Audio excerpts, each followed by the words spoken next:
Phone کیا ہے مودی کو، اور ڈونلڈ ٹرمپ نے کہا کہ آپ G7 میں شرکت کے لیے آ جائیں۔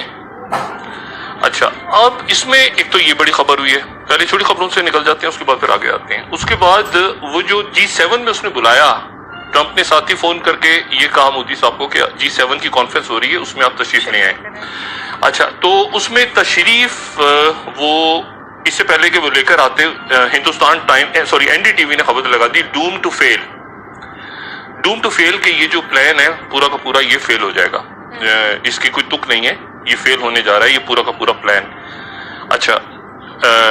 یہ دو خبریں ہو گئیں۔ اچھا، اس کے بعد تیسری جو بلومبرگ نے خبر لگائی ہے تھوڑی دیر پہلے، وہ یہ ہے کہ امریکہ نے چائنا کو دھمکی دی ہے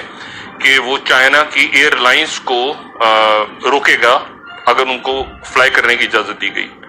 یہ بلومبرگ کی خبر ہے۔ تو تلخی بہت بڑھ رہی ہے پورے خطے میں۔ اگر آپ چلے جائیں اس وائٹ ہاؤس کے اعلامیے پہ، جو وائٹ ہاؤس کا اعلامیہ جاری ہوا تھا 2020 میں، یہ فروری 2020 میں فارن پالیسی کی سٹیٹمنٹ ایک جاری ہوئی تھی، اس میں ڈونلڈ ٹرمپ کے جو وزٹ تھا ہندوستان کا، بھارت کا جو وزٹ تھا، اس وزٹ کے بارے میں جو مختلف اداروں کی رپورٹس ہیں، مطلب وہ ان کے اس کے اوپر مختلف، اس پہ CSIS مختلف تھنک ٹینکس ہیں وہاں کے امریکہ کے، یہ جوائنٹ سٹیٹمنٹ یہ وائٹ ہاؤس ہے۔ اب وہ یہ کہتا ہے وائٹ ہاؤس کہ ہماری انڈیا کے ساتھ جو پارٹنرشپ ہے، اسٹریٹجک پارٹنرشپ، وہ ہماری چین کے اگینسٹ ہے، ٹھیک ہے نا، اور وہ اس پارٹنرشپ کے اندر بہت لمبے چوڑے مقاصد ہیں، ہم اتنا اسلحہ بیچیں گے، ہم یہ کریں گے، وہ کریں گے، سارا کچھ کریں گے، لیکن اس کے ساتھ ہی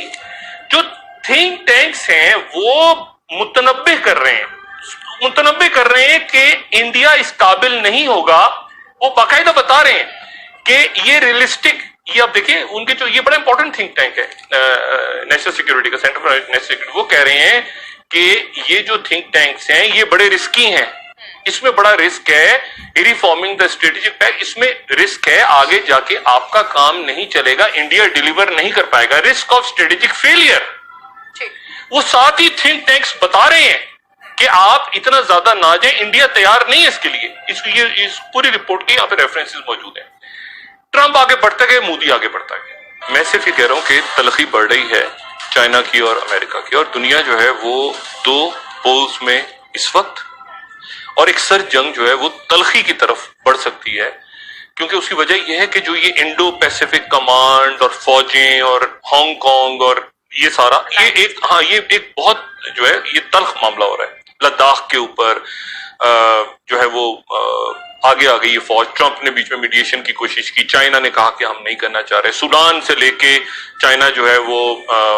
حیفا تک آ گیا ہے، اسرائیل میں آ گیا ہے، ان کے 28 دن رہ گئے ہیں، اینیکسیشن ان کی ہونی ہے۔ اب اس پوری پکچر میں جو جس جگہ پہ مودی لے گئے ہیں اس کو دیکھیں، ایک ہوتی ہے پارٹنرشپ۔ اب انڈو جو پیسیفک کمانڈ ہے یا جو بھی ہے، وہ بنائی کس کے لیے گئی تھی؟ پاکستان کے لیے تو نہیں بنائی گئی تھی، وہ چائنا کو کنٹین کرنے کے لیے۔ انڈیا کا ایک بڑی زبردست ان کی اسٹرینتھ رہی ہے، اور وہ اسٹرینتھ رہی ہے ان کی جمہوری ویلیوز، جس سے دنیا بھی انسپائر ہوتی رہی ہے، پاکستان بھی انسپائر ہوتا رہا کہ ان کی جمہوری ویلیوز جو ہیں وہ کیا زبردست۔ یہ جب سے وہاں پر آپ سمجھ لیں کہ یہ کوئی وہاں پہ داعش کی حکومت ہے، اس طرح سمجھ لیں، طالبان کی بھی داعش کی، ابو بکر بغدادی بیٹھا ہے وہاں، یہ سمجھ لیں جو لوگوں کی گردنیں کاٹ رہے ہیں۔ اب سوال یہ ہے کہ اس بندے کی موجودگی میں جس کے لیے سارے اصول نظر انداز کر دیے مغرب نے، وہ پھر اس نے دیکھا کہ اچھا میں یہاں پر انڈیا کو، کشمیر کو چھوڑ کے اسلام کے پر آ گئے،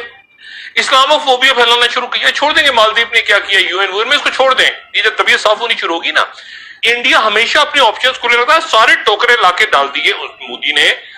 نمستے ٹرمپ کے ٹوکرے میں۔ اب وہاں مسلمانوں کے ساتھ جو مارنا ہے مارو، وہاں سکھوں کو مارو، وہاں لوگوں کو دار کر دو، گردنیں کاٹو، جوتے مارو، ڈنڈے مارو، توہین کرو، توہین رسالت کرو صلی اللہ علیہ وسلم، صحابہ کی، اولیاء، جو کرنے کرو گے، ٹرمپ پیچھے ہے۔ اچھا، اس کے اب معاملہ یہ ہے کہ یہ چلے گا نہیں، اس لیے نہیں چلے گا کہ 7 سے 8 ملین انڈین جو کہ زبردست انڈیا کے لوگ ہیں، ڈائسپورا میں انڈیا کا دیکھیں، کیرلا کے خاص طور پہ پڑھے لکھے، انٹیلیجنٹ، انتہائی اچھے، جو اور کیرلا میں ہمیشہ ہندو، مسلمان، کرسچن، یہ سارے کھٹے رہے، یہ سارے کے سارے جو انڈینز ہیں یہ خلیجی ریاستوں میں، جی بریک لے اب خلیجی ریاستیں چلی گئی ہیں چائنا کے ساتھ, انہوں نے ہوائی کے ساتھ کانٹیکٹ کر لیا. ٹھیک ہے میرا صاحب, جو ایک ہر طرف بھارت کی جانب سے, خاص کر مودی کی جانب سے جو ایک کوشش ہو رہی ہے جاری ہے کہ آپ بھارت کے پاس آپشن نہیں, دیکھیں کوشش نہیں, آپشنز ختم ہیں ان کے پاس. آپشنز ختم اس لیے مودی نے کر دی ہیں کہ دیکھیں ہوتا یہ کہ ایسے مرحلے پہ آپ یہ ہوتا ہے کہ قوم پرستی جاگ جائے, چھوڑ دو اندرونی مسائل کو, چھوڑ دو, سب ایک ہو جاؤ, سب ایک. اور مرحلہ کیا ہوتا ہے جب آپ نے کسی کے ساتھ جنگ کرنی ہو, تو اکلوتا آپشن یہ رہ گیا کہ جنگ کی جائے. اچھا جنگ کا بہانہ کیا بنے بھئی, وہاں تو مقبوضہ کشمیر میں جو کچھ ہو رہا ہے وہ اندرونی معاملہ ہے, باقی انڈیا میں جو مظاہرے ہو رہے ہیں وہ بھی اندرونی معاملہ ہے. تو ایک ہی طریقہ رہ گیا ہے کہ کوئی ایسا ہنگامہ کیا جائے, کوئی ایسا جس کو فالس فلیگ یا جو بھی نام دے, کوئی ایسا ہنگامہ, کوئی بلاسٹ, کوئی آخر میں پتا چلا ایک جب میں سے پاکستانی پاسپورٹ نکال دیا یا وہ, کیونکہ اس میں اس صورت میں یہ ہوگا کہ یہ سارا جو کچھ ہو رہا ہے